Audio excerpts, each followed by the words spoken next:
हिंदुस्तान समय की पाबंदी नहीं है।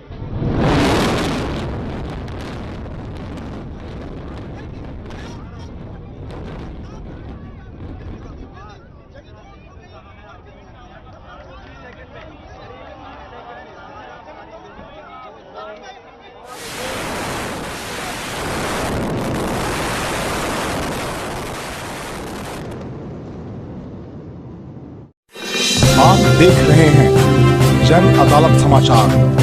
जनता की बात जनता के साथ, जन अदालत।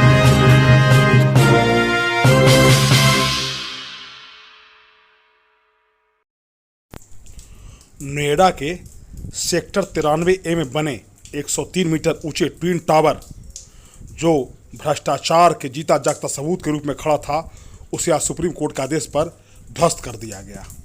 ताश की पत्तों की तरह ढह गया नोएडा का ट्विन टावर। अब जो वाहनों के लिए जो एक्सप्रेसवे बंद कर दिया गया था, उसे खोल दिया गया। आपको बताते चलें कि नोएडा के सेक्टर 93A में बने 103 मीटर ऊंचे ट्विन टावर नेस्तनाबूद हो गए। महज 9 से 12 सेकंड में कुतुब मीनार से भी ऊंची इमारतें स्वाहा हो गई। कुतुब मीनार से भी ऊंची इमारतें के ढहने से आसमान में धूल का गुबार दिखाई दिया। टावर के ध्वस्तीकरण के लिए करीब 9640 छेद में 3700 किलो विस्फोटक का प्रयोग किया गया था। मौके पर पुलिस से लेकर NDRF, एम्बुलेंस, फायर ब्रिगेड की टीम मौजूद थी। वहीं वायु प्रदूषण को रोकने के लिए पानी के टैंकर मौजूद थे, जिनमें पानी का छिड़काव किया जा रहा था। एंटी स्मॉग गन भी लगाई गई थी। ग्रेटर नोएडा एक्सप्रेसवे पर वाहनों की आवाजाही बंद कर दिया गया था, जिसे अब खोल दिया गया है।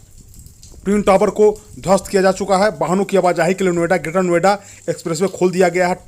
टावर के आसपास नो फ्लाई जोन का टाइम भी खत्म हो गया है। ध्वस्तीकरण की वजह से यहाँ नो फ्लाई जोन घोषित किया गया था। अभी व्यवस्थाएं पटरी पर लौटाई है। AD फाइस के MD अनिल जोसेफ ने कहा कि इस ब्लास्ट को करने से पहले हमने बहुत प्लानिंग की।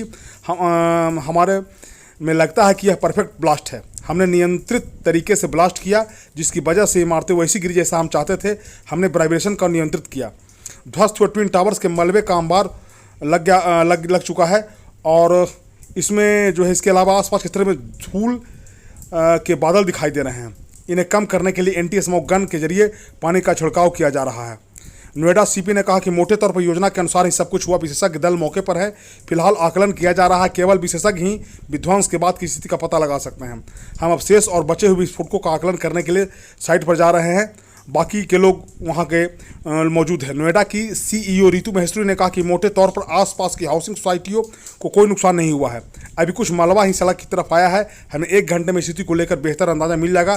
सफाई की जा रही है। क्षेत्र में गैस और बिजली की आपूर्ति बहाल कर दी जाएगी। शाम 6:30 बजे के बाद लोग को पड़ोस के सोसाइटी में प्रवेश करने की अनुमति दे दी जाएगी। ट्विन टावर के ध्वस्तीकरण के लिए ग्रेटर नोएडा एक्सप्रेसवे को बंद कर दिया गया था। अब इसे आवाजाही के लिए खोल दिया गया है। पलक झपकते ही ट्विन टावर नेस्तनाबूद हो गई। इसमें आसमान में धूल का गुबार फैल गया।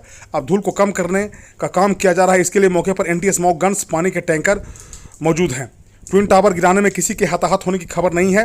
इसके ध्वस्तीकरण में सुरक्षा को ध्यान में रखते हुए सभी कदम उठाए गए थे जो फिट बैठे। आसमान तक धूल का गुबार। सालों चली कानूनी लड़ाई के बाद ट्विन टावर एक धमाके के साथ नेस्तनाबूद हो गया। एक टावर की ऊंचाई कुतुब मीनार से भी ज़्यादा थी, जो अब मलबे में तब्दील हो चुकी है। टावर के ढहते ही आसमान में धुएं का बड़ा सा गुबार दिखाई दिया। माना जा रहा है कि 2-3 घंटे तक हवा में धूल का गुबार रहेगा।